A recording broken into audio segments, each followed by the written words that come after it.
আমরা যতটুকু জেনেছি, আপনারা জানেন যে এটা পাবনা সদর থানাধীন টার্মিনালের একেবারে খুবই ব্যস্ততম এলাকায় এই ঘটনাটা ঘটেছে এবং যে দুইজন মারা গেছে তাদের একজন হচ্ছে নাম মঞ্জু আর একজন নাম হচ্ছে মধু। এই দুইজনই পরিবহন শ্রমিক বলে আমরা জেনেছি প্রাথমিকভাবে।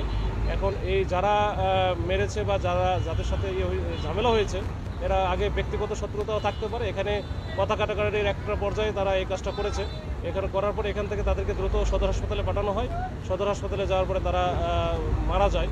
তো আমরা এই বিষয়টা নিয়ে তদন্ত করছি, ইনকোয়ারি করছি এবং এরা কারা কারা এবং যারা মেরেছে তাদের সম্পর্কে আমরা প্রাথমিক একটা ধারণা পেয়েছি এবং এটা আমাদের কাজ চলছে। আমরা খুব অচিরেই আমাদের এখানে মাননীয় পুলিশ সুপার নতুন জয়েন করেছেন, উনি আমাদের দিক নির্দেশনা দিচ্ছেন এবং দ্রুত আমরা ধরে ফেলবো এবং আইনের আওতায় তাদেরকে নিয়ে আসবো।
I'm